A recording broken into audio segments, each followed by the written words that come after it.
Hello students, आज हम लोग यूनिट 5 कवर करने वाले हैं। यूनिट 5 में जो इम्पोर्टेंट टॉपिक्स है जहाँ से क्वेश्चन आते ही आते हैं, सबसे पहले तो मॉड्यूलेशन वाला पार्ट। मॉड्यूलेशन करते कैसे हैं, यानी कि मॉड्यूलेशन का क्या यूज है। एम्पलीट्यूड मॉड्यूलेशन जो मोस्ट इम्पॉर्टेंट पार्ट है इस पूरे यूनिट 5 का, मोस्ट इम्पॉर्टेंट टॉपिक है एम्पलीट्यूड मॉड्यूलेशन। वहाँ से क्वेश्चन आना ही आना है, what is amplitude modulation. And उसके साथ एक न्यूमेरिकल जो सिर्फ और सिर्फ इस वाले यूनिट 5 में सिर्फ एक ही न्यूमेरिकल बनता है, वो भी कहाँ से, एम्पलीट्यूड मॉड्यूलेशन से। ठीक है, एम्पलीट्यूड मॉड्यूलेशन के बाद एक और है block diagram of communication system. वो भी क्वेश्चन आते ही आते हैं। और हम मॉड्यूलेशन करते क्यों हैं, ये भी क्वेश्चन, 2-3 क्वेश्चन तो फिक्स हैं कि वो क्वेश्चन रहने ही रहने क्वेश्चन पे। इसके अलावा यूनिट 5 से हमारे पास है question what is satellite communication. बहुत ही थ्योरी है, बेसिक टाइप का क्वेश्चन है। एक बार रीडिंग करोगे सब समझ में आ जाएगा कि सैटेलाइट कम्युनिकेशन होता क्या है। फिर व्हाट इज रेडार। ठीक है, ये 2 क्वेश्चन इंपॉर्टेंट है। इसके बाद evolution of mobile communication, 1G 2G 3G and 4G, है ना, इनका कंपेयर, इनमें क्या क्या डिफरेंस है ये। और जो मोस्ट इंपॉर्टेंट एक और टॉपिक है मल्टीप्लेक्सिंग। मल्टीप्लेक्सिंग मतलब time division multiple access, frequency division multiple access and code division multiple access. इसके अलावा यूनिट 5 से कोई भी एक्स्ट्रा क्वेश्चन अगर आता भी है तो आपके पास मल्टीपल जो इंटरनल चॉइस होगी, जहाँ पर ये जो सारे क्वेश्चन मैं बोल रहा हूँ वो कहीं ना कहीं आपका इंटरनल चॉइस में मैच कर रहा होगा। ठीक है, तो जो यूनिट 5 में आज के वीडियो में जो जो टॉपिक मैं कवर करूँगा, इसके अलावा कोई और टॉपिक यूनिट 5 में पढ़ने की ज़रूरत नहीं है। ठीक है, स्टार्ट करें। तो सबसे पहले तो block diagram of communication system की बात कर लेते हैं कि कम्युनिकेशन सिस्टम होता कैसे है। सबसे पहले तो हम ये बात करेंगे कि कम्युनिकेशन हम कब मानेंगे कि हमने कम्युनिकेशन कर दिया है, जब इंफॉर्मेशन वन पॉइंट से दूसरे पॉइंट तक पहुंच जाए। ठीक है, और इंफॉर्मेशन मतलब सिग्नल की बात हो रही है। सिग्नल क्या होता है, इसमें हमारे पास इंफॉर्मेशन होता है, डेट इज कॉल्ड सिग्नल। ठीक है, तो सबसे पहले होता है हमारा एक इंफॉर्मेशन सोर्स, जहाँ से हम लोग इंफॉर्मेशन पास करने वाले हैं from one point two another point. ठीक है, फिर हम यूज करते हैं ट्रांसड्यूसर। ट्रांसड्यूसर का काम क्या है, ट्रांसड्यूसर का काम है, जैसे मैं अभी बात कर रहा हूँ, ठीक है, मेरा सिग्नल किस फॉर्म में है, वॉइस के फॉर्म में है। ठीक है, इसको इलेक्ट्रिकल फॉर्म में कन्वर्ट करने का काम क्या कर, कौन सा डिवाइस करता है, ट्रांसड्यूसर। जैसे अभी ये माइक है, माइक का काम क्या है कि मेरे वॉइस को इलेक्ट्रिकल फॉर्म में कन्वर्ट कर रहा है, दैट इज कॉल्ड ट्रांसड्यूसर। तो सिर्फ ट्रांसड्यूसर का काम ये भी नहीं है कि सिर्फ इलेक्ट्रिकल फॉर्म में ही कन्वर्ट करेगा, वाइस वर्सा भी कर सकता है, इलेक्ट्रिकल टू वॉइस में भी कन्वर्ट करता है, यानी कि ये वाइस वर्सा काम करता है, from original signal to electrical signal and electrical signal to original signal. Original signal जब भी मैं बोल रहा हूँ मतलब वो वो सिग्नल जो वॉइस के फॉर्म में है या किसी अदर फॉर्म में है, ओरिजिनेट जहाँ से हो रहा है, that is called original signal. उसको हम कन्वर्ट करके इलेक्ट्रिकल में लाते हैं तो इलेक्ट्रिकल सिग्नल। ठीक है, इसके बाद हम सिग्नल को ज़्यादा दूर तक ट्रांसफ़र नहीं कर सकते हैं, क्योंकि जो मैं बात कर रहा हूँ उसकी फ्रिक्वेंसी बहुत ही कम है, और कम फ्रिक्वेंसी वाली सिग्नल को हम लोग ज़्यादा दूर तक ट्रांसफ़र नहीं कर सकते हैं। इसलिए हम क्या यूज़ करते हैं, मॉड्यूलेशन यूज़ करते हैं। तो उसके बाद एक डिवाइस यूज़ करेंगे हम लोग, मॉड्यूलेटर, जिसका काम क्या होगा, जो electrical form of signal convert हुआ था ट्रांसड्यूसर के बाद, उसको मॉड्यूलेट करेगा। और मॉड्यूलेट में वो क्या करता है, मॉड्यूलेशन में होता क्या है कि जो ओरिजिनल मैसेज है, जैसे कि अगर मैं बात कर रहा हूँ, मेरा वॉइस है, ये ज़्यादा दूर तक ट्रांसफर नहीं कर सकते हम लोग। ठीक है, तो इसको एक हाई फ्रिक्वेंसी सिग्नल के साथ क्या करेंगे, सुपर इम्पोज करेंगे एंड देन भेजेंगे, तो डैट इज कॉल्ड मॉड्यूलेशन। और जो डिवाइस उसको परफॉर्म करती है डैट इज कॉल्ड मॉड्यूलेटर। ठीक है, उसके बाद यहाँ पर हमें मॉड्यूलेटेड सिग्नल मिल जाता है। अब मॉड्यूलेटेड सिग्नल की स्ट्रेंथ बढ़ाने के लिए हम लोग क्या यूज करते हैं, एम्पलीफायर। स्ट्रेंथ कैसे बढ़ता है, किसी भी सिग्नल का स्ट्रेंथ कैसे बढ़ेगा, उसकी एम्पलीट्यूड को इंक्रीज कर दे तो क्या बढ़ जाएगा, स्ट्रेंथ बढ़ जाएगा। ठीक है, इससे पहले हमने जो भी यूनिट पढ़ा है, यूनिट थर्ड सेकेंड सब में हम एम्पलीफायर पढ़ते आए हैं, और एम्पलीफायर का काम क्या होता है कि एम्पलीट्यूड को इंक्रीज करना। ठीक है, तो मॉड्यूलेशन का काम है कि हाई लो फ्रिक्वेंसी सिग्नल को हाई फ्रिक्वेंसी सिग्नल के साथ मॉड्यूलेट करना। ठीक है, बिल्कुल डिफरेंट है मॉड्यूलेटर और एम्पलीफायर। मॉड्यूलेटर मॉड्यूलेट करता है यानी कि लो फ्रिक्वेंसी और हाई फ्रिक्वेंसी सिग्नल को सुपर इम्पोज करता है। एम्पलीफायर क्या करेगा, उसकी स्ट्रेंथ को बढ़ाएगा। समझ में आ रही बात? स्ट्रेंथ बढ़ाने के बाद हम उसको एंटीना के थ्रू क्या करेंगे, एटमॉस्फेयर में छोड़ देंगे, और जो रिसीविंग एंटीना होगा वो उसको रिसीव करेगा। रिसीव करने के बाद सबसे पहले काम वो क्या करेगा, एम्पलीफाई करेगा। कि हो सकता है पूरे प्रोसेस में, रास्ते में हमारा सिग्नल पीक पर गया हो, है ना, तो उसको स्ट्रॉन्ग करने के लिए हम लोग फिर से एक एम्पलीफायर यूज करेंगे। अब जब हमने मॉड्यूलेट करा था तो लो फ्रिक्वेंसी सिग्नल को हाई फ्रिक्वेंसी सिग्नल के साथ सुपर इम्पोज करा था, तो उसको हटाने का भी काम करना है, क्योंकि हमें हाई फ्रिक्वेंसी सिग्नल तो सिर्फ ट्रांसफर करने के लिए यूज करा है, ओरिजिनल मैसेज तो है नहीं उसमें। ओरिजिनल मैसेज को अलग करेंगे हाई फ्रिक्वेंसी सिग्नल के साथ, उस प्रोसेस को जो डिवाइस करती है दैट इज कॉल्ड डीमॉड्यूलेटर, और जो प्रोसेस होगा दैट इज कॉल्ड डीमॉड्यूलेशन। और उसके बाद यहाँ पर अभी भी हमारा सिग्नल किस फॉर्म में है, इलेक्ट्रिकल फॉर्म में है, ठीक है, तो उसको ओरिजिनल मैसेज में ट्रांसफर करना होगा। अगेन हम लोग क्या यूज करेंगे, ट्रांसड्यूसर यूज करके हम ओरिजिनल मैसेज यहाँ पर ले लेंगे। तो ये पूरा block diagram of communication system है, जो कि यहाँ से यहाँ तक का पार्ट क्या है, ट्रांसमीटर सेक्शन, और ये वाला पार्ट हमारा है रिसीवर सेक्शन, ठीक है। तो block diagram of communication system पूरे क्वेश्चन पेपर में कहीं ना कहीं या तो सेक्शन ए में हो, सेक्शन बी में हो, और सी में हो, 5 नंबर में हो, 2 नंबर में हो, 7 नंबर में हो, कितने भी नंबर में हो, ये कहीं ना कहीं दिख जाएगा तुम्हें। बहुत इंपॉर्टेंट है, क्वेश्चन आता ही आता है, ठीक है। आगे चले। अब डिपेंड करता है कि 2 नंबर में आया तो सिर्फ ब्लॉक डायग्राम बनाओगे, 5, 6, 7 नंबर में आया तो क्या करोगे, हर एक बॉक्स को एम्पलीफायर, मॉड्यूलेटर, इस सब को नीचे 2-2, 3-3 लाइन उसमें लिख के छोड़ देंगे, that's it. Next, what is modulation. Modulation मैंने पहले ही बता दिया। मॉड्यूलेशन में हम लोग करते क्या हैं, लो फ्रिक्वेंसी सिग्नल को हाई फ्रिक्वेंसी सिग्नल के साथ सुपर इम्पोज करते हैं, ताकि हम उसको लॉन्गर डिस्टेंस तक ट्रैवल करा पाए, ठीक है। और मॉड्यूलेशन में डिफरेंट डिफरेंट टाइप्स की मॉड्यूलेशन होती है। For example amplitude modulation, frequency modulation, phase modulation, है ना, फ्रीक्वेंसी मॉड्यूलेशन। तो तुम्हारे सिलेबस में जो भी मॉड्यूलेशन का पार्ट है दैट इज एम्पलीट्यूड मॉड्यूलेशन, ठीक है। तो हम सिर्फ और सिर्फ एम्पलीट्यूड मॉड्यूलेशन की बात करेंगे। तो यहाँ पर मॉड्यूलेशन में हम कर क्या रहे हैं, हमारे पास एक मैसेज सिग्नल है और इसको हमें ज़्यादा दूर तक ट्रांसफ़र करना है, तो ऑब्वियस है इसके पास उतनी स्ट्रेंथ नहीं है कि ज़्यादा दूर तक ट्रांसफ़र हो पाए, क्योंकि इसकी फ्रिक्वेंसी कम होती है। तो हम क्या करते हैं, एक कैरियर सिग्नल जिसकी फ्रिक्वेंसी बहुत ज़्यादा हाई होती है, ठीक है, कि जो मैसेज है जिसको ट्रांसफ़र करना है that is called message signal, और जो हायर फ्रिक्वेंसी सिग्नल है उसको हम लोग क्या बोलते हैं, कैरियर सिग्नल। कैरियर क्यों, क्योंकि ये वाला सिग्नल इसको इस पर सुपर इम्पोज करके लेकर जाएगा। सुपर इम्पोज करने के बाद जो वेव फॉर्म बनती है that is called modulated signal, और इस पूरे प्रोसेस को हम लोग क्या बोलते हैं, मॉड्यूलेशन, ठीक है। अब बात कर लेते हैं कि हम लोग मॉड्यूलेशन की जरूरत क्यों पड़ी, why do we need modulation. सबसे पहले तो इंटरफेरेंस एंड मिक्सिंग प्रॉब्लम।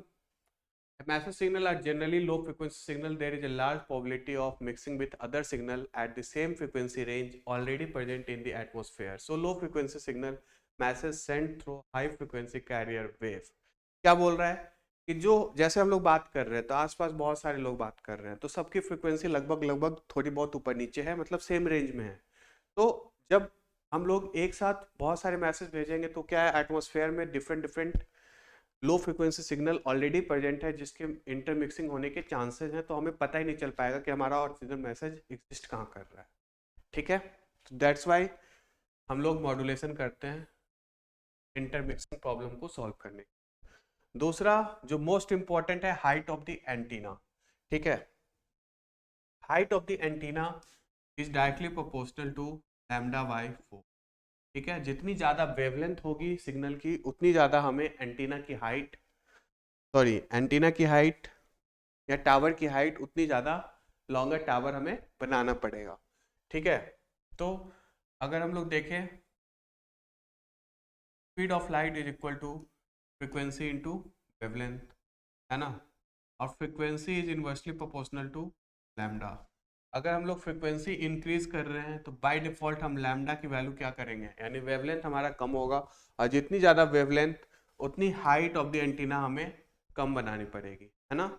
तो एंटीना की हाइट भी एक मेजर कारण है इसके लिए, मॉड्यूलेशन के लिए, कि अगर हम लोग हायर फ्रिक्वेंसी सिग्नल को ट्रांसफर करेंगे तो हमें एंटीना या टावर की हाइट जो है कम से कम रखने में हेल्पफुल होगा। अगर नहीं करेंगे तो एंटीना की हाइट बढ़ेगी, क्योंकि लो फ्रिक्वेंसी सिग्नल की वेवलेंथ ज़्यादा होगी, और वेवलेंथ ज़्यादा होगी तो ऑब्वियस है हाइट ऑफ द एंटीना भी बहुत बड़ा बड़ा टावर बनाना पड़ेगा। समझ में आ रही बात। Last, power dissipation. Power dissipation मतलब लो फ्रिक्वेंसी सिग्नल के पास इतनी स्ट्रेंथ नहीं है कि वो डेस्टिनेशन तक पहुंच जाए। हो सकता है वो रास्ते में सिग्नल एटमॉस्फेयर में कहीं पावर उसकी ख़त्म हो जाए, तो हमारे मतलब डेस्टिनेशन तक तो मैसेज पहुंच ही नहीं पाया। तो उस पावर लॉस को हम लोग मिनिमाइज करने के लिए भी क्या यूज़ करते हैं, मॉड्यूलेशन। अब हायर फ्रिक्वेंसी सिग्नल के साथ सुपर इम्पोज करके भेजेंगे तो उसके पास स्ट्रेंथ आ गई, अब वो ज़्यादा दूर तक ट्रैवल भी करेगी, और हो सकता है कि पावर डिसिपेशन हो भी ड्यू टू द एटमॉस्फेयर, तो उतना पावर डेस्टिनेशन तक पहुंचते पहुंचते कुछ ना कुछ बच जाता है, फिर हम सिग्नल को रिकवर कर लेते हैं। ठीक है। लेकिन जब ओरिजिनल मैसेज भेजेंगे तो हो सकता है हमारा ओरिजिनल मैसेज एटमॉस्फेयर में ही पावर लॉस हो जाए और डेस्टिनेशन तक पहुंच ही ना पाए। ठीक है, चले आगे। नेक्स्ट हम लोग एम्पलीट्यूड मॉड्यूलेशन की बात करेंगे, क्योंकि तुम्हारे सिलेबस का पार्ट सिर्फ और सिर्फ एम्पलीट्यूड मॉड्यूलेशन है, तो सिर्फ और सिर्फ एम्पलीट्यूड मॉड्यूलेशन की बात होगी। एम्पलीट्यूड मॉड्यूलेशन में होता क्या है, हमारे पास एक इंफॉर्मेशन सोर्स है ना। इंफॉर्मेशन सोर्स बोलो या फिर इसको मैसेज सिग्नल बोलो, एक ही बात है ना। दूसरा हमारा कैरियर सिग्नल है जिसकी फ्रिक्वेंसी बहुत ज़्यादा हाई है, मैसेज सिग्नल की फ्रिक्वेंसी कम है। तो इन दोनों को सुपर इम्पोज करना है। ठीक है, सुपर इम्पोज करके जो वेवफॉर्म बनेगा वो कुछ इस टाइप का बनेगा, जिसमें कैरियर वेव की एम्पलीट्यूड चेंज हो रही है according to the message signal. ठीक है, एम्पलीट्यूड मॉड्यूलेशन को डिफाइन करना होगा तो कैसे करोगे। सबसे पहली बात तो व्हाट इज मॉड्यूलेशन और व्हाट इज एम्पलीट्यूड मॉड्यूलेशन, दोनों अलग अलग चीजें हैं। मॉड्यूलेशन में सिर्फ और सिर्फ तुम सुपर इम्पोज की बात करोगे कि हम एक हाई कैरियर सिग्नल को सुपर इम्पोज करते हैं लो फ्रिक्वेंसी सिग्नल के साथ, या फिर लो फ्रिक्वेंसी सिग्नल को सुपर इम्पोज करते हैं हाई फ्रिक्वेंसी सिग्नल के साथ। That process is called modulation. Amplitude modulation में क्या हो रहा है, हम सुपर इम्पोज तो कर रहे हैं, लेकिन amplitude of the carrier signal changes with respect to message signal, that is called amplitude modulation. ठीक है। अब एम्पलीट्यूड मॉड्यूलेशन जब भी क्वेश्चन आएगा एग्जाम में तो व्हाट इज एम्पलीट्यूड मॉड्यूलेशन के साथ साथ एक न्यूमेरिकल भी रहेगा। ठीक है, और व्हाट इज एम्पलीट्यूड मॉड्यूलेशन पूछता है तो ये नहीं कि सिर्फ इसके डिफिनेशन को डिफाइन कर दिया कि amplitude modulation is a carrier signal modulated according to the instantaneous amplitude of the message signal. इसके साथ एक पूरा का पूरा डेरिवेशन है, जिसमें हमारा मैसेज सिग्नल जो होता है ओरिजिनल मैसेज सिग्नल पावर तक का डेरिवेशन है, फ्रिक्वेंसी स्पेक्ट्रम है ना, मॉड्यूलेशन इंडेक्स है, डिफरेंट डिफरेंट थिंग्स है, वो सारा का सारा कॉपी में होना चाहिए डिपेंडिंग अपॉन कितने मार्क्स का है। 2 मार्क्स में पूछ रहा है एम्पलीट्यूड मॉड्यूलेशन तो ऑब्वियस है डेरिवेशन तो नहीं करने वाले हो, या 5 या 6-7 मार्क्स का है तो ऑब्वियस है तुम पूरा डेरिवेशन करोगे व्हाट इज एम्पलीट्यूड मॉड्यूलेशन के साथ साथ फ्रिक्वेंसी स्पेक्ट्रम दिखाओगे, देन पावर तक का फॉर्मूला डिराइव करो, देन ये डायग्राम भी उतना ही इंपॉर्टेंट है। ठीक है, उसके बाद एक न्यूमेरिकल बनता है हमारा एम्पलीट्यूड मॉड्यूलेशन से, इसको भी हम लोग सॉल्व करने वाले हैं। इससे पहले हम डेरिवेशन देख लेते हैं जो हमारा एम्पलीट्यूड मॉड्यूलेशन का, एक ही डेरिवेशन है यूनिट 5 में, और जो एग्जाम में आना ही आना है, ये नहीं आने का सवाल ही नहीं है, कहीं ना कहीं सेक्शन बी या सी में रहेगा ही रहेगा, क्योंकि एम्पलीट्यूड मॉड्यूलेशन यूनिट 5 का बहुत इंपॉर्टेंट टॉपिक है और वो हर साल आता है, तो इस साल भी यही आएगा। ठीक है, अब इसको डिराइव करने वाले हैं इसकी, तो मैसेज सिग्नल है हमारे पास, मैसेज सिग्नल को मैं लिख रहा हूँ एमटी से। ठीक है, एम साइन ओमेगा एम। ठीक है, मान लेते हैं हमारे पास एक मैसेज सिग्नल है, जैसे ये मैसेज सिग्नल है तो इक्वेशन में लिखेंगे तो M T is equal to A M sine omega T. ठीक है, और कैरियर सिग्नल है इसको हम लोग लिखेंगे ए C sine omega T T. ठीक है, अब इन दोनों को सुपर इम्पोज कर रहे हैं हम लोग, सुपर इम्पोज करेंगे तो जो सुपर इम्पोज करके आएगा उसको हम लोग क्या बोलेंगे, मॉड्यूलेटेड सिग्नल। और मॉड्यूलेटेड सिग्नल कुछ इस तरीके से होता है, AC प्लस MT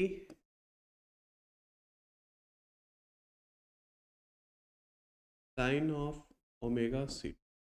ठीक है, इस इक्वेशन को तो याद कर लो कि जब भी हम लोग दो इक्वेशन मैसेज सिग्नल और कैरियर सिग्नल को सुपर इम्पोज करेंगे तो हमारा जो फाइनल टर्म आएगा किस फॉर्म में आएगा, AC plus MT sine omega C. ठीक है, अब ये कैसे आ रहा है, ये तुम्हारे सिलेबस का पार्ट नहीं है, तो हमें इन दोनों को सुपर इम्पोज करने के बाद जो इक्वेशन फॉर्म होगा वो कुछ इस तरीके से होगा, AC plus MT sine omega C. ठीक है, ये तो सबको याद होना चाहिए। ठीक है, अब इस इक्वेशन को अगर ओपन करेंगे तो क्या लिखेंगे हम, AC sine omega CT plus MT के जगह पे मैसेज सिग्नल का फॉर्मूला डालेंगे, जैसे इक्वेशन डालेंगे AM sine omega MT, AM sine omega MT और multiplied by sine omega CT। ठीक है, कुछ इस तरीके से होगा, को हमने बस ओपन करा है। AC के साथ साइन ओमेगा CT आ जाएगा और MT के साथ साइन ओमेगा CT आएगा, और MT हमारे पास क्या होता है, AM साइन ओमेगा MT। ठीक है, अब यहाँ पर twice of sine A sine B का फॉर्मूला लग जाएगा। क्या करना है, इसको 2 से मल्टीप्लाई और 2 से डिवाइड। ठीक है, 2 से मल्टीप्लाई करोगे और 2 से डिवाइड करोगे।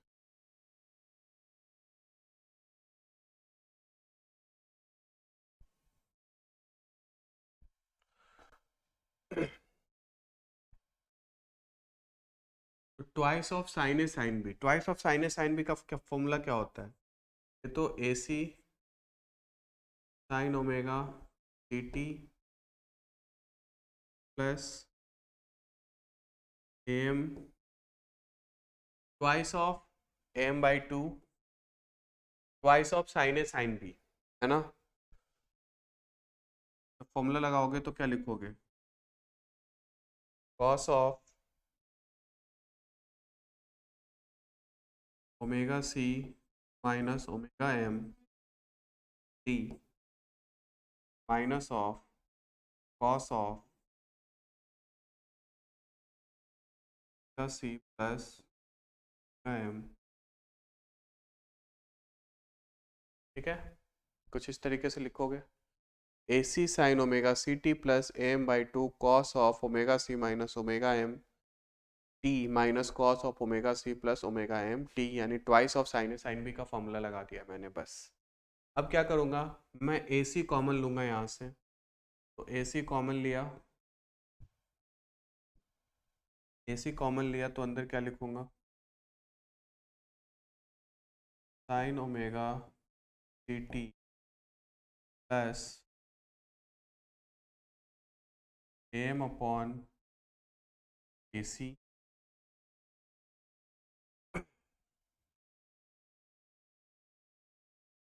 बाई 2। ठीक है, यहाँ से AC मैंने अभी कॉमन लिया है, तो AC कॉमन लिया तो यहाँ से AC बाहर आ गया, अंदर बचा sign omega CT, AM by 2 पहले से था, अब AC कॉमन लिया तो ऑब्वियस एक नीचे AC आ जाएगा,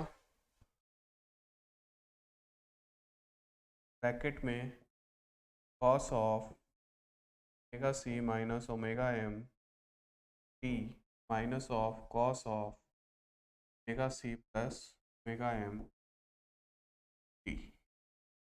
ठीक है, bracket close.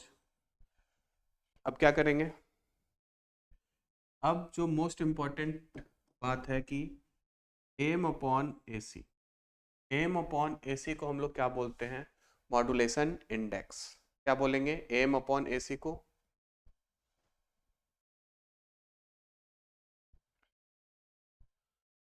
M upon A she called modulation index, को हम लोग रिप्रेजेंट करते हैं। ठीक है,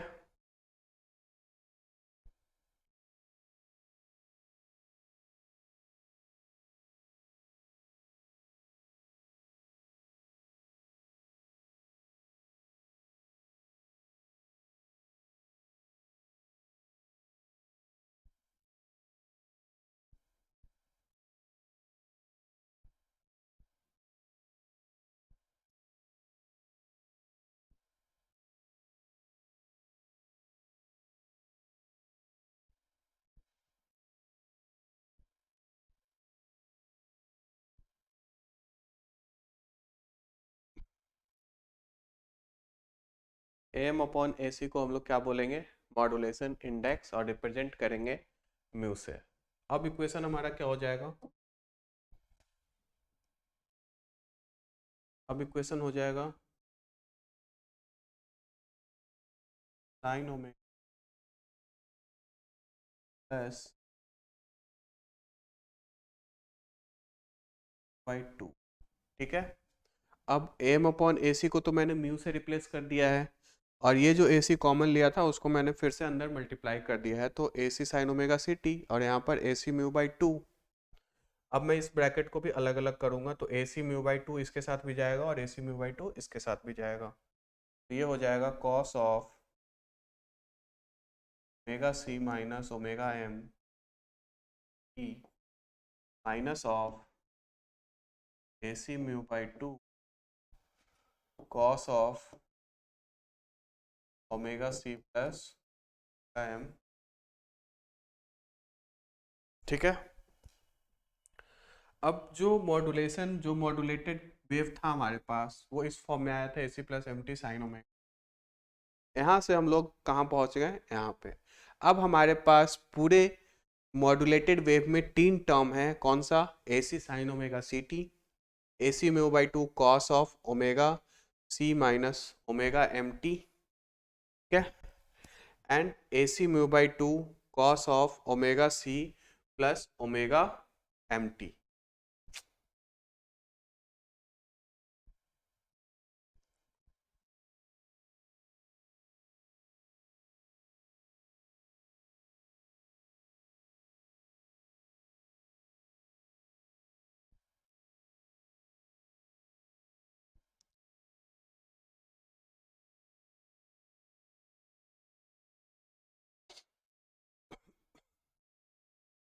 ठीक है, तो पूरा मॉड्यूलेटेड वेव हमारे पास A C sine omega C T. अब 3 टर्म है हमारे पास, तो अब मैं बात करने वाला हूँ कि मैसेज कहाँ पे है हमारे पास। मैसेज, क्या इस वाले टर्म में मैसेज है, नहीं है, क्योंकि ये तो कैरियर सिग्नल था A C sine omega C T, तो ये as it is carrier signal है। यहाँ पे हमारा मैसेज छुपा हुआ है और यहाँ पे भी हमारा मैसेज छुपा हुआ है, यानी कि हमारे काम का पार्ट सिर्फ और सिर्फ ये है, और ये एक्स्ट्रा है एक कैरियर सिग्नल जो हम साथ में भेज रहे हैं पूरे मॉड्यूलेटेड वेव में। इसको ना भी भेजेंगे तब भी हमारा काम ये दोनों में से कोई एक भी कर देगा, और दोनों भी कर सकता है, लेकिन हम मैसेज हमारा कहाँ पे छुपा हुआ है, इन दोनों कंपोनेंट्स में। इसमें तो सिर्फ और सिर्फ कैरियर सिग्नल है। ठीक है, तो जब हम पावर निकालेंगे तो वहां पर ये यूज होगा कि पावर क्या होती है, जो यूजफुल पावर है। यूजफुल पावर कहाँ पे हमारा, जहाँ मैसेज है, और टोटल पावर जो पूरे इस वेव का पावर होगा। ठीक है, अब बात करते हैं, एक टर्म आती है फ्रीक्वेंसी स्पेक्ट्रम, जहाँ पे हम लोग एम्पलीट्यूड वर्सेस फ्रीक्वेंसी की ग्राफ बनाते हैं। तो फ्रीक्वेंसी स्पेक्ट्रम में अगर फ्रीक्वेंसी की बात करें तो हमारे पास 3 फ्रीक्वेंसी टर्म है, कौन कौन सा, एक तो कैरियर फ्रीक्वेंसी, दूसरा कैरियर माइनस मैसेज फ्रीक्वेंसी, और कैरियर प्लस मैसेज फ्रीक्वेंसी। ठीक है,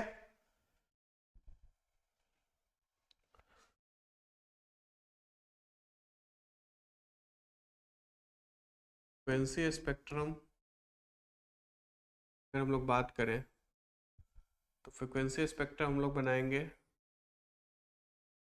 फ्रीक्वेंसी वर्सेस एम्पलीट्यूड। ठीक है, तो हमारे पास 3 फ्रीक्वेंसी है, एक तो ओमेगा सी है, एक omega C plus omega M है, और तीसरी है हमारे पास omega C minus omega M. ठीक है, 3 फ्रीक्वेंसी टर्म थी हमारे पास, तीनों मैंने बना ली है। अब सबसे पहले तो ओमेगा सी की एम्पलीट्यूड कितनी है, एसी। ओमेगा सी की एम्पलीट्यूड क्या है, AC. Omega C plus omega M की एम्पलीट्यूड कितनी है, omega C plus omega M minus of A C mu by 2। ठीक है, तो ग्राफ कहाँ बनेगा, नीचे की साइड बनेगा, और इसकी एम्पलीट्यूड क्या होगी, ए सी म्यू बाई 2, और omega C minus omega M positive है, तो इसकी ग्राफ ऊपर की साइड बनेगी ए सी म्यू बाई। हो सकता है कि किसी ने दोनों ग्राफ ऊपर की साइड बनाया हो, वो कब होगा,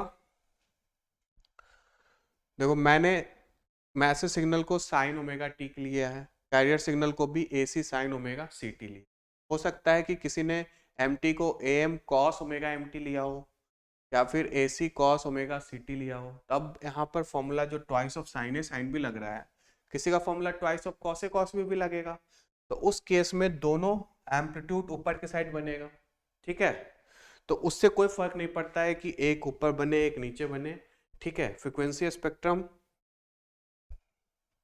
इससे कोई फर्क नहीं पड़ता है, या तो दोनों ऊपर बने दोनों नीचे बने, एक ऊपर एक नीचे, किधर भी साइड इधर ऊपर इधर नीचे बन सकता है, डिपेंडिंग अपॉन कि हम मैसेज सिग्नल क्या मान रहे हैं, हम कैरियर सिग्नल क्या मान रहे हैं। ठीक है, तो इससे कोई फर्क पड़ता नहीं है, एम्पलीट्यूड तो हर केस में सेम रहने वाला है। ठीक है, AC ये और ये। ठीक है, अब बात करते हैं हम लोग पावर की। पहले तो टोटल पावर की बात कर लेते हैं। टोटल पावर, इसमें एक चीज और रह गया क्या, जो ओमेगा C प्लस ओमेगा वाला ओमेगा M वाला पार्ट है, इसको हम लोग बोलते हैं अपर साइड बैंड। क्या बोलते हैं? अपर साइड बैंड। और जो omega C minus omega M वाला पार्ट है, उसको हम लोग बोलते हैं लोअर साइड बैंड। ठीक है, बात करते हैं अगर बैंडविड्थ की, तो बैंडविड्थ क्या होगा, ओमेगा C बैंडविड्थ की अगर बात करें तो क्या लिखेंगे, omega C plus omega M, यानी कि अपर side band frequency minus lower side band frequency, जो कि होगी omega C minus omega M। ठीक है, तो कैंसिल आउट होकर ये क्या मिलेगा, ट्वाइस ऑफ ओमेगा M। तो ये तो हो गई bandwidth in terms of angular frequency. ठीक है, ओमेगा M क्या है, एंगुलर फ्रीक्वेंसी। अगर मैं बोलूँ bandwidth in terms of normal frequency, जो हमारा हर्ट्ज वाला फ्रीक्वेंसी होता है, ट्वाइस ऑफ FM हो जाए। समझ में आ रही है बात? एंगुलर फ्रीक्वेंसी और नॉर्मल फ्रीक्वेंसी में डिफरेंस पता है, 2 पाई f is omega, it is called angular frequency, और ये हमारा नॉर्मल वाला फ्रीक्वेंसी जो होता है, हर्ट्ज की बात कर रहे हैं। ठीक है, अब हम लोग पावर की बात कर लेते हैं। पावर ट्रांसमिटेड, या फिर टोटल पावर की बात कर लेते हैं।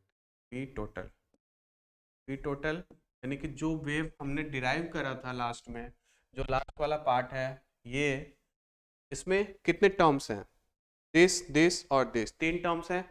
तो पहला तो एज इट इज कैरियर है, दूसरा लोअर साइड बैंड है, और ये अपर साइड बैंड है। और जब भी हम लोग इसमें पावर की बात करते हैं, तो पावर की अगर हम लोग बात कर रहे हैं, तो पावर इज इक्वल टू क्या होता है, power is equal to V square upon R। ठीक है, और जब भी AC सर्किट में पावर की बात करेंगे, तो पावर का फॉर्मूला किससे रिप्लेस हो जाता है, VRMS का होल स्क्वायर अपॉन, ठीक है, VRMS का होल स्क्वायर। तो जो भी हम लोग सिग्नल भेजते हैं ना, वो एक्चुअल में किस फॉर्म में वो भेजते हैं, वोल्टेज के फॉर्म में। तो ये जो हमने डिराइव करा है, ये AC क्या है, एक तरह से वोल्टेज है ना। AC म्यू बाई 2 क्या है, इस सिग्नल का वोल्टेज है। AC म्यू बाई 2 क्या है, इस सिग्नल का वोल्टेज है। ठीक है, नाम कुछ भी रख सकते हो यार, इसको अगर मैं बोलूं VC साइन ओमेगा CT, एक ही बात है, AC साइन ओमेगा CT, नाम में कुछ रखा नहीं है। तो ये क्या है, हम लोग वोल्टेज के फॉर्म में ही तो सिग्नल भेजते हैं। ठीक है, तो पावर डिराइव करते समय अब फॉर्मूला हमारा क्या हो जाएगा, P VRMS का whole square upon R। Total power is equal to, पहला तो कैरियर पावर है ना, कैरियर पावर को किससे डिनोट करेंगे, PC, plus power of upper side band plus power of lower side band. ठीक है, यही तो टोटल पावर है। अगर हम इक्वेशन की बात करें, तो this one is carrier power, this one is lower side band power, this one is upper side band power. समझ में आ रही बात? तो पावर कैसे निकालेंगे हम लोग, VRMS का होल स्क्वायर अपॉन R वाले फॉर्मूले से। ठीक है, अब RMS वैल्यू की अगर बात कर ले, अगर कोई हमारे पास इक्वेशन होता है y is equal to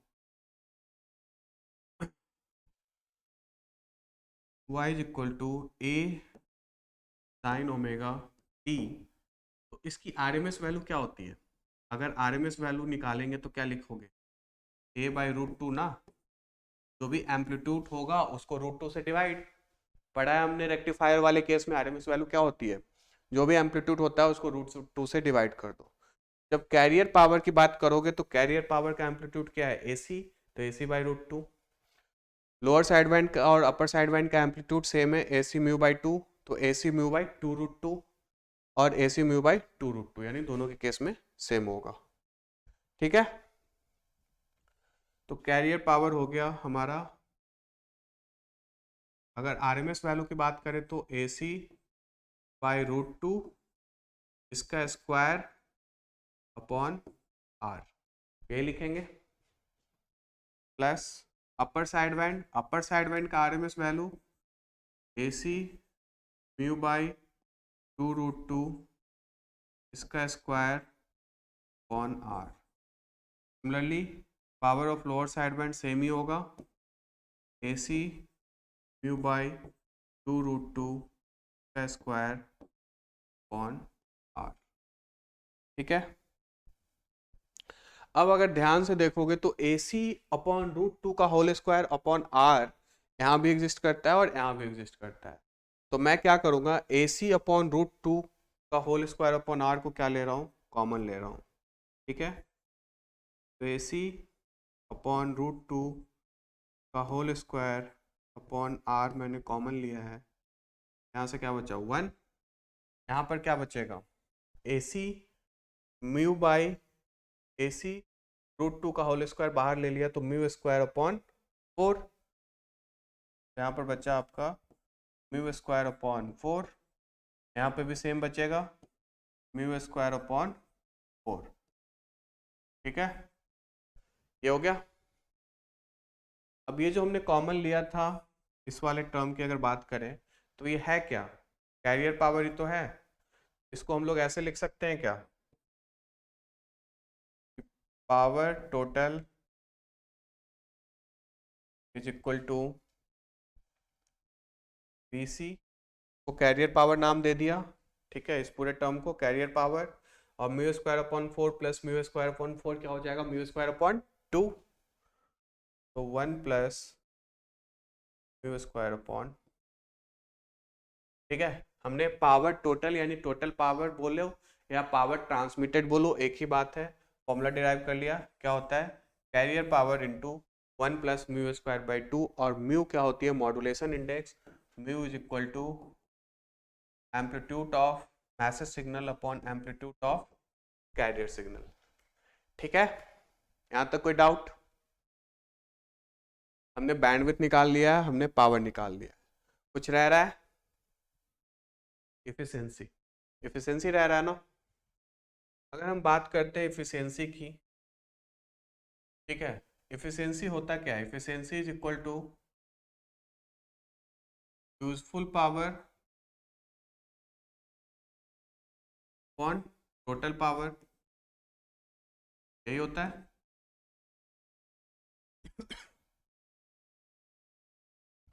useful power upon total power. ठीक है, तो यूजफुल पावर की अगर मैं बात कर रहा हूं तो यूजफुल पावर क्या है मेरे लिए, जहां पे मेरा मैसेज है, मैसेज कहां पे है, अपर साइड बैंड में और लोअर साइड बैंड में, कैरियर सिग्नल में कोई भी मैसेज नहीं है, तो मैं सिर्फ और सिर्फ यूजफुल पावर इसको और इसको मानूंगा, है ना। तो यहाँ पर यूजफुल पावर क्या थी हमारे पास,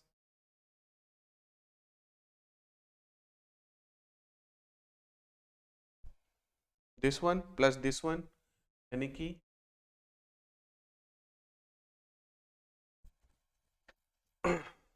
अगर कैरियर पावर के फॉर्म में लिखना हो तो क्या लिखूंगा मैं, AC/√2 का होल स्क्वायर क्या हो जाएगा, BC μ²/4 लिख सकता हूँ। यूजफुल पावर में क्या होगा, power of upper side band plus power of lower side band upon power total. ठीक है, तो power of upper side band में मैं लिख सकता हूँ इसको PC μ²/4 प्लस PC मतलब कैरियर पावर ²/4, टोटल पावर हमें पता है PC 1 प्लस ²/। ठीक है, पीसी से पीसी कैंसिल, क्या बचा, Q square upon 2 plus 1 plus square upon. अब मॉड्यूलेशन इंडेक्स मैक्सिमम 1 हो सकती है, ठीक है। म्यू की मैक्सिमम वैल्यू हम लोग कितना ले सकते हैं, 1। 1 से ज़्यादा अगर मॉड्यूलेशन इंडेक्स है तो उसको हम लोग बोलते हैं ओवर मॉड्यूलेटेड, उसकी बात हम लोग नहीं करेंगे। मॉड्यूलेशन इंडेक्स या तो 1 होगा मैक्सिमम केस में, मैक्सिमम के केस में 1 होगा या उससे कम होगा। तो मैक्सिमम म्यू की वैल्यू कितनी हो सकती है, 1। तो 1 की वैल्यू डाल दें तो 1/2 डिवाइडेड बाई 1 प्लस 1/, तो ये आएगा 1/3। अगर परसेंटेज की बात करोगे तो इंटू 100, 100 में परसेंटेज में आएगा, डेट इज 33.83, ठीक है। तो modulation index, sorry efficiency of the amplitude modulation maximum case में कितना हो सकता है, 33.33%, जो कि बहुत ही कम है। इसलिए हम लोग एम्पलीट्यूड मॉड्यूलेशन आज के टाइम में यूज नहीं करते हैं, क्योंकि पावर दे रहे हैं 100% और पहुंच रहा है जो हमारे काम का पावर है वो कितना है, 33%, यानी पूरा 1/3 है। तो यूजफुल नहीं है, फिजिबल नहीं है, दैट्स वाई हम लोग एम्पलीट्यूड मॉड्यूलेशन को आज के टाइम में कहीं भी यूज नहीं करते हैं, ठीक है। अब क्वेश्चन जब भी एग्जाम में आता है 5 या 6 मार्क्स में, जितने भी 2 मार्क्स के अलावा जितने भी मार्क्स में आएंगे, उसमें तुम एम्पलीट्यूड मॉड्यूलेशन में ये डायग्राम, डिफिनीशन, ये पूरा डेरिवेशन के साथ साथ frequency spectrum, bandwidth, total power के साथ इफिशियंसी, यहाँ तक लिखोगे और तब जाकर तुम्हारा एम्पलीट्यूड मॉड्यूलेशन खत्म होगा, ठीक है। बहुत इंपॉर्टेंट टॉपिक है, एग्जाम में आता ही आता है, तो ये पूरा यहाँ तक करके आना, ठीक है। आगे चलें। अब इसी पे बेस्ड हो सकता है साथ में तुम्हें एक न्यूमेरिकल भी दे दे। न्यूमेरिकल क्या है, न्यूमेरिकल है हमारे पास a modulating signal mt is equal to 10 cos 2 pi 10 to the power 3t is amplitude modulation with a carrier signal this, ठीक है। find the modulation index, carrier power, the power required for transmitting the AM wave। मतलब question में mu पूछ रहा है, sorry question में क्या क्या पूछ रहा है, म्यू पूछ रहा है, मॉड्यूलेशन इंडेक्स, कैरियर पावर और पावर रिक्वायर्ड यानी कि टोटल पूछ, ठीक है। 3 चीज पूछा जा रहा है, मॉड्यूलेशन इंडेक्स, कैरियर पावर और पावर रिक्वायर्ड ऑफ ट्रांसमिटिंग, मतलब टोटल पावर की बात हो रही है, ठीक है। क्वेश्चन में हमारे पास है क्या क्या, हमारे पास क्वेश्चन में मैसेज सिग्नल है, क्या है, 10 cos 2 pi to 10 to the power 3t, ठीक है, हमारे पास मैसेज सिग्नल है। दूसरा हमारे पास है कैरियर सिग्नल, कैरियर सिग्नल में क्या क्या है, एम्पलीट्यूड गिवन है 50 cos of 2 pi into 10 to the power 5t, ठीक है। अब इसको देख के हमें अंदाजा मिल जाता है कि एम कितना है भाई, तो एम है एम्पलीट्यूड 10, एसी कितना है, तो एसी यहाँ से कंपेयर करके एम्पलीट्यूड कितना आ रहा है, ठीक है। अगर एफएम की बात करते हैं तो एफएम कितना होगा, 2 पाई एफएम, 2 पाई एफ कितना होगा FM, 10 to the power 3, FC कितना होगा, 10 to the power 5, ठीक है। अगर ये ओमेगा टी तो है, ओमेगा को किससे कंपेयर करोगे, 2 पाई एफ से, तो 2 पाई तो 2 पाई खत्म, और एफ जो 10 to the power 3 होगा तो F 10 to the power 5, that will be FC, ठीक है। अब हम बात करेंगे मॉड्यूलेशन इंडेक्स,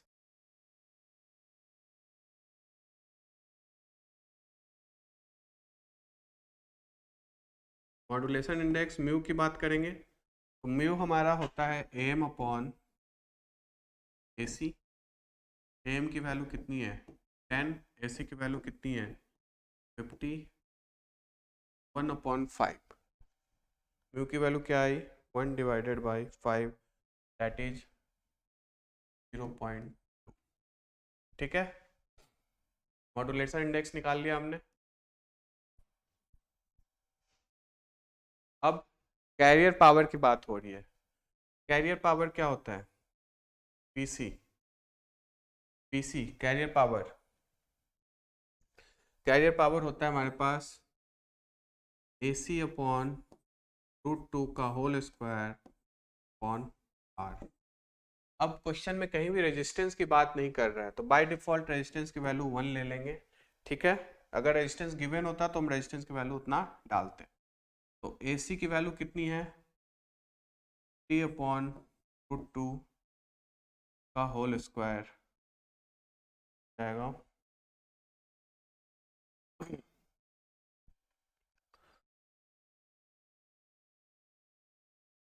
50 का square that will be 100 upon का स्क्वायर 2500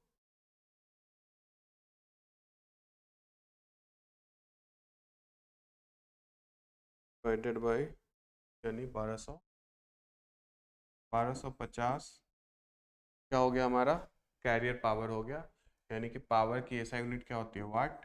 1250 वाट लिखोगे। ठीक है, रेजिस्टेंस की वैल्यू बाय डिफॉल्ट हम 1 ओम लेंगे, कुछ भी गिवन नहीं है तो बाय डिफॉल्ट रेजिस्टेंस को 1 से रिप्लेस कर देंगे। ठीक है, अब बात करेंगे हम लोग टोटल पावर की। तो टोटल पावर का फॉर्मूला अभी हमने निकाला था। टोटल पावर क्या होती है? PC 1 plus mu square by, PC हमने निकाल लिया है, कितना है? 1250। 1 प्लस म्यू की वैल्यू कितनी है? 0.2 का होल स्क्वायर अपॉन 2 को कैलकुलेट कर लो। ठीक है, 0.2 का whole square divided by 2 plus 1.02 1.02 multiplied by 1250 is 1200 कितना आ रहा है? 1200 पर वाट। कैरियर पावर इतना है और ट्रांसमिटेड पावर हमें कितनी देनी पड़ रही है? 1275। ठीक है,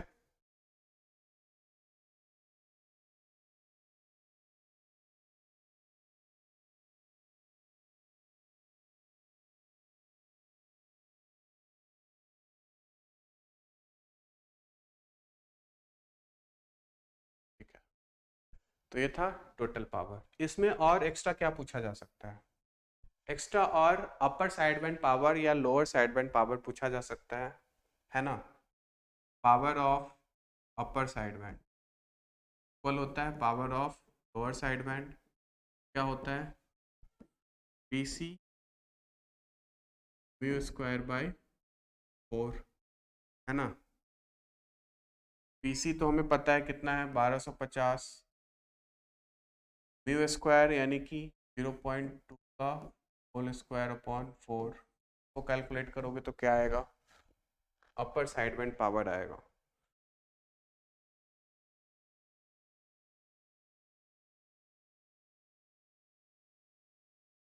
point 04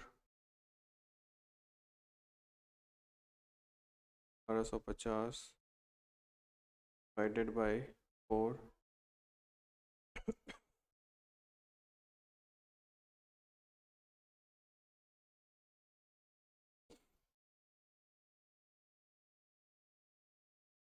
divided by that is 12.5 वाट। ठीक है, अपर साइड बैंड पावर और lower side band power equal होगा, कितना होगा? PC mu square by 4। ठीक है, PC म्यू स्क्वायर बाई 4। अगर मैं बोलूँ पावर ऑफ साइड बैंड, यानी कि पावर ऑफ साइड बैंड में क्या होगा? Power of upper side band plus power of lower side band, दोनों पावर को ऐड कर दो, दोनों इक्वल पावर है ना? तो 12.5 प्लस 12.5 दैट इज 25 वाट। ठीक है,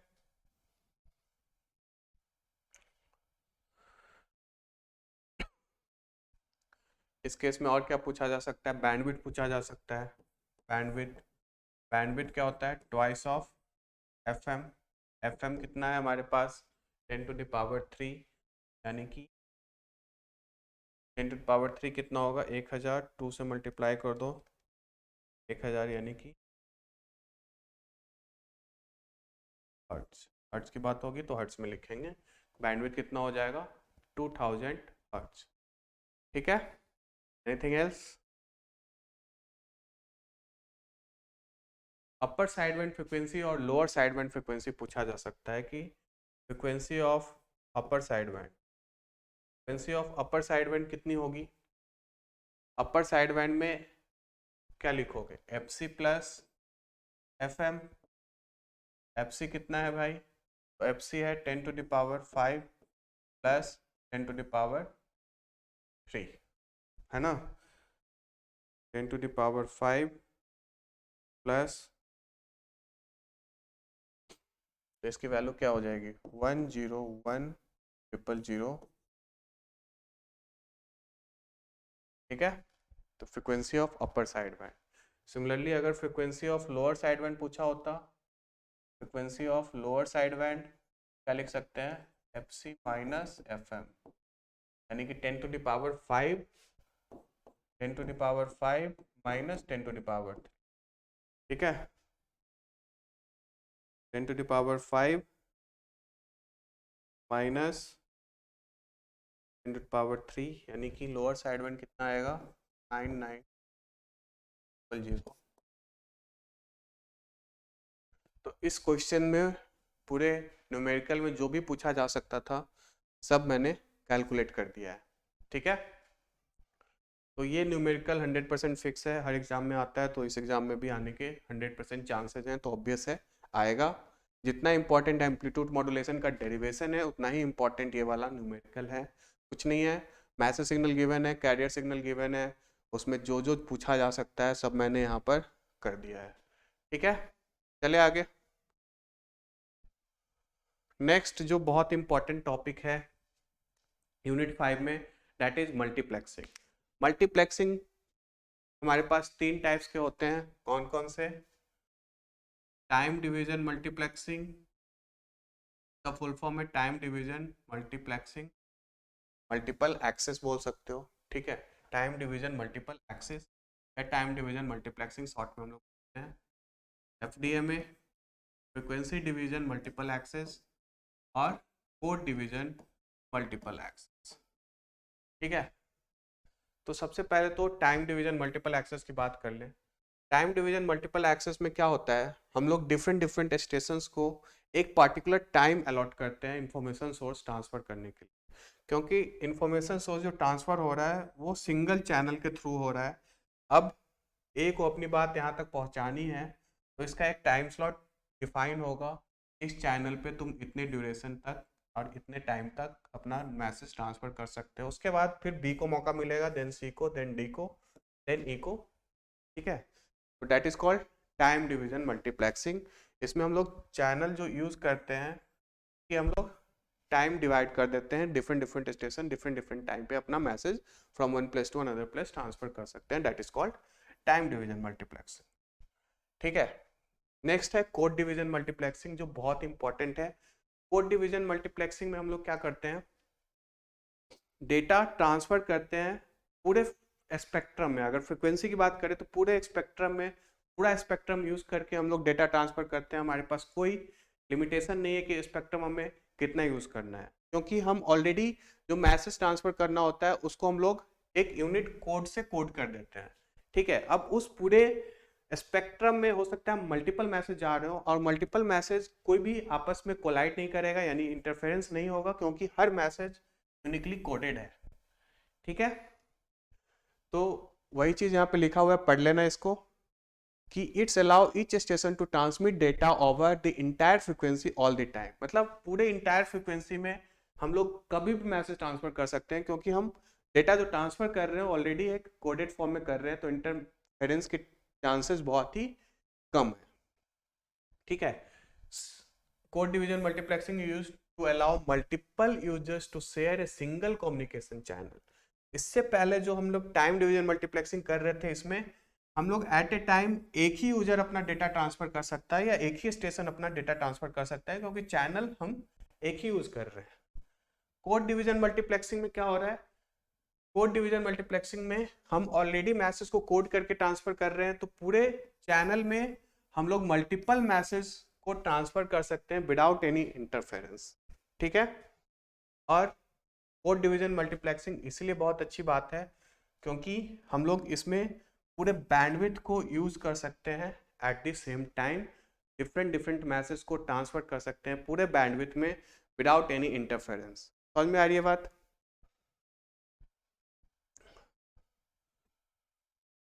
वही है, वर्किंग कैसे करता है जो मैंने ऑलरेडी बता ही दिया है, पढ़ लेना इसको। फ्रीक्वेंसी डिवीजन मल्टीपल एक्सेस, इसका बेस्ट एग्जांपल है जो आज के टाइम में हम लोग रेडियो एफएम सुनते हैं। उसमें क्या है, हर चैनल को एक बैंडविड्थ डिफाइन किया गया है कि तुम्हारा चैनल इतने फ्रीक्वेंसी से इतने फ्रीक्वेंसी के किसी एक पार्टिकुलर फ्रीक्वेंसी पे चैनल आता है ना।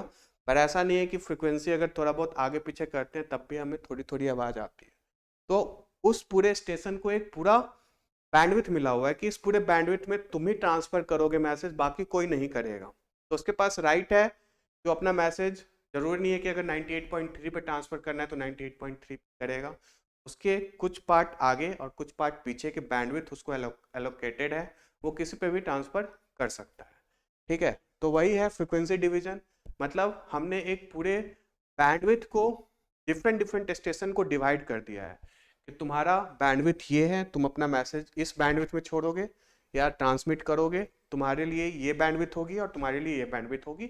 तो सबका डेटा डिफरेंट फ्रीक्वेंसी पे ट्रांसफर हो रहा है, तो इंटरमिक्सिंग भी नहीं होगी, आपस में कोलाइड होने के चांसेस बहुत कम है, इंटरफेरेंस होने के चांसेस बहुत कम है।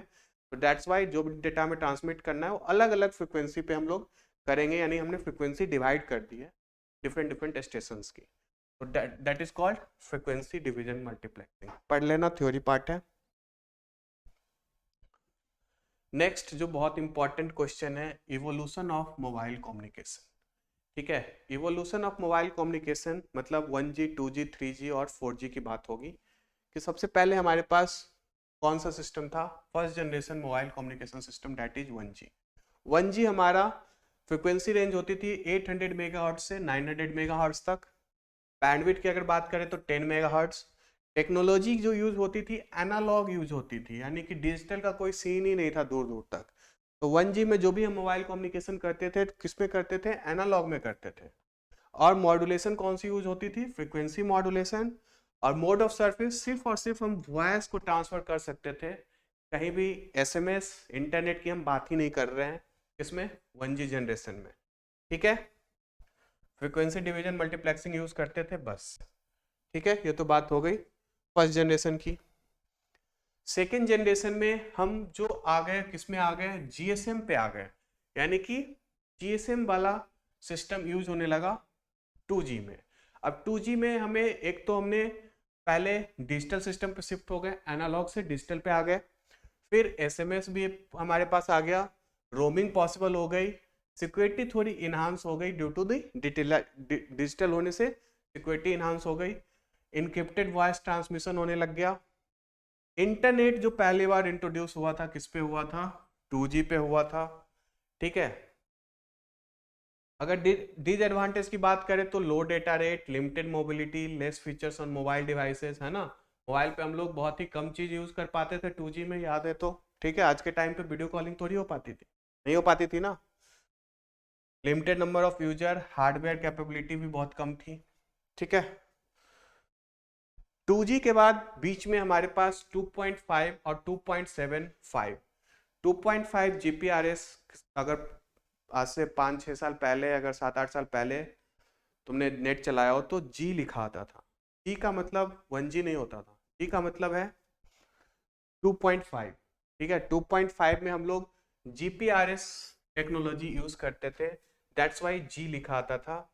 और उसके बाद भी एक आया 2.75 जो कि एस टेक्नोलॉजी पे बेस्ड था, है ना, एस टेक्नोलॉजी। तो नेटवर्क में कभी कभी ई लिखा आता था, ई लिखा आ रहा है मतलब हम लोग 2.75 की बात कर रहे हैं, ठीक है। जी लिखा आता था मतलब हम 2.5 पे बात कर रहे हैं। तो एक्चुअल में जो इंटरनेट सेकेंड जनरेशन में इंट्रोड्यूस हुआ ना, वो 2.5 और 2.75 पे इंट्रोड्यूस हुआ, ठीक है। इससे पहले सिर्फ हम डेटा को डिजिटल कर पाए थे और रोमिंग और मैसेज जो एमएमएस वगैरह था वो कर पाए थे, ठीक है। लेकिन 2.5 और 2.75 पे एक्चुअल में इंटरनेट इंट्रोड्यूस हुआ, सबसे पहले जीपीआरएस, देन एज टेक्नोलॉजी, और उसके बाद भी हम लोग एडवांस होके सीडीएमए 2000 तक आ गए थे 2G में, ठीक है।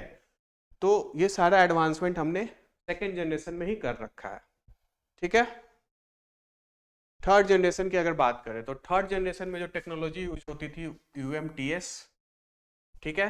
इसमें डेटा रेट हमने बढ़ा दिया, वीडियो कॉलिंग पॉसिबल थी, सिक्योरिटी बहुत एनहांस हो गई, मोर number of users and coverage हम लोग कर पाए, मोबाइल में application support, multimedia message support, location tracking and maps 3G में आ गया, better web browsing, TV streaming, high quality 3D games, ये सब हम लोग 3G में कर पा रहे थे ड्यू टू यूएमटीएस जो टेक्नोलॉजी थी उसकी वजह से, ठीक है। 3G में भी हमने एडवांसमेंट करा, 3G में भी आगे जाकर 3.5 और 3.75, ठीक है। इसमें भी जो नेटवर्क था कैसा था, एक तो H और H+ net, sorry LTE network और H+ नेटवर्क। जो H+ नेटवर्क आता था हमारा 3G नेटवर्क में, वो एक्चुअल में high speed uplink packet data access, इसकी वजह से आता था HSUPA, ठीक है, high speed downlink packet access की बात हो रही है, ठीक है। उसके बाद LTE नेटवर्क जो था हमारा 3G में ही इंट्रोड्यूस हो गया था, LTE, ठीक है। H+ जो लिखा आता था एक्चुअल में किसकी बात हो रही थी, high speed packet access plus, है ना। 3.75 इज कॉल्ड H+, ठीक है। चले आगे, नेक्स्ट फोर्थ जनरेशन में हम लोग क्या आ गए, फोर्थ जनरेशन में वॉइस ओवर LTE, यानी कि जो LTE नेटवर्क था उसमें हम लोग वॉइस ओवर LTE पे आ गए, यानी कि IP पैकेट्स में हम लोग वॉइस को ट्रांसफर करने लग गए। जैसे आज के टाइम पे हम लोग वॉइस ओवर LTE में बात के साथ साथ इंटरनेट भी चला पाते हैं, पहले ऐसा नहीं होता था। एट द सेम टाइम या तो हम लोग बात कर पाते थे या फिर नेट चला पाते थे, ठीक है। सिक्योरिटी हमेशा ऑब्वियस है जनरेशन बाय जनरेशन इनहांस होती जाएगी, higher data rate up to 1 Gbps, ये सब पढ़ लेना, बहुत थ्योरी टाइप टॉपिक्स है, पढ़ोगे सब समझ में आ जाएगा, ठीक है। नेक्स्ट कंपेयर करा है हमने 1G 2G 3G को। 1G में जो टेक्नोलॉजी यूज होती थी, जो मोस्ट यूज्ड है कौन सा है, TACS, वॉइस सिर्फ यूज होता था। 2G में हम लोग TDMA CDMA दोनों यूज करते थे, voice and data services introduce हुई। 2.5 में हम लोग GPRS और एज की बात करेंगे, ठीक है। 3G में जो है हमारा CDMA 2000, UMTS and edge technology जो यहाँ यूज होती थी वो 3G में भी यूज हो रही थी, ठीक है। 3.5 की अगर बात करें तो वही H+ वाला network, 3.5 high speed, and then 4G में हम लोग वॉइस ओवर LTE पे आ गए। डेटा रेट हर जनरेशन के साथ साथ बढ़ता गया है, सिक्योरिटी हर जनरेशन के साथ साथ एडवांस होती गई है, number of users and hardware capability her generation के साथ साथ एडवांस होती गई है। 5G में अभी इंडिया में लॉन्च हो चुका है 5G, इसके बारे में ना भी लिखोगे तो चलेगा। 5G में हमने क्या करा है, LTE को OMA टेक्नोलॉजी इंट्रोड्यूस हुई, जिसको हम लोग 5G में यूज करेंगे। और एक कॉमन सी बात है कि data rate generation by generation increase होती गई है, टेक्नोलॉजी का अलग अलग नाम आता गया जनरेशन बाय जनरेशन, ठीक है। डेटा रेट इंक्रीज होती गई है, ठीक है, सिक्योरिटी इनहांस होती गई है। ये सब बहुत छोटे छोटे थ्योरी टाइप टॉपिक्स है, एक बार रीडिंग डालोगे सब क्लियर हो जाएगा, ठीक है, इसके अलावा जो 5th यूनिट में पढ़नी है वो है satellite communication. Satellite communication, satellite communication में क्या पढ़ना है? सैटेलाइट कम्युनिकेशन में बस थ्योरी टाइप पढ़ना है कि सैटेलाइट कम्युनिकेशन होता क्या है, सैटेलाइट कम्युनिकेशन कितने तरह से कर सकते हैं, कितने टाइप्स होते हैं, सैटेलाइट कम्युनिकेशन के फायदे क्या क्या हैं, नुकसान क्या क्या है। ठीक है, सैटेलाइट कम्युनिकेशन में करते क्या है, एंटीना से हम लोग पहले इंफॉर्मेशन सैटेलाइट को भेजते हैं, सैटेलाइट से फिर ब्रॉडकास्ट करते हैं। इसका एक डायग्राम है, डायग्राम बनाओ, उसको एक्सप्लेन करो, जो भी थ्योरी के दो तीन तीन पॉइंट्स हैं लिखो, वो सब सैटेलाइट कम्युनिकेशन में आ जाएगा। सेकंड जो मोस्ट इम्पॉर्टेंट है, रडार कम्युनिकेशन। ठीक है, रडार कम्युनिकेशन में हम लोग क्या करते हैं? रडार कम्युनिकेशन में हम लोग कंटिन्यूसली सिग्नल को भेजते रहते हैं और वो सिग्नल जाता है, ऑब्जेक्ट से टकराता है, वापस आता है, फिर हमें बताता है कि ये ऑब्जेक्ट इतने दूरी पे है, इतने हाइट पे है, इतने एंगल पे है। तो सब कुछ हमें रडार कम्युनिकेशन से पता चल जाता है। उसका एक डायग्राम है, डायग्राम बनाओ, डायग्राम को एक्सप्लेन करो, रडार कम्युनिकेशन की लिमिटेशन लिखो, रडार की एप्लीकेशन लिखो, उससे क्या क्या एडवांटेज है वो लिखो, वो सारा का सारा कवर हो जाएगा। ठीक है, तो 5th यूनिट में जो इंपॉर्टेंट टॉपिक्स था, block diagram of communication system, amplitude modulation का डेरिवेशन पावर तक, है ना, उस पर जो न्यूमेरिकल आता है वो, के बाद इवोल्यूशन ऑफ मोबाइल कम्युनिकेशन बहुत इंपॉर्टेंट है, मल्टीप्लेक्सिंग बहुत इंपॉर्टेंट है, TDMA CDMA and code division. उसके बाद जो इंपॉर्टेंट है वो है सैटेलाइट और रडार। इसमें कुछ है नहीं, एक एक डायग्राम में दोनों का डायग्राम देख लेना, एक्सप्लेन कर देना, थोड़ा लिमिटेशन एडवांटेज लिख देना, दैट्स इट।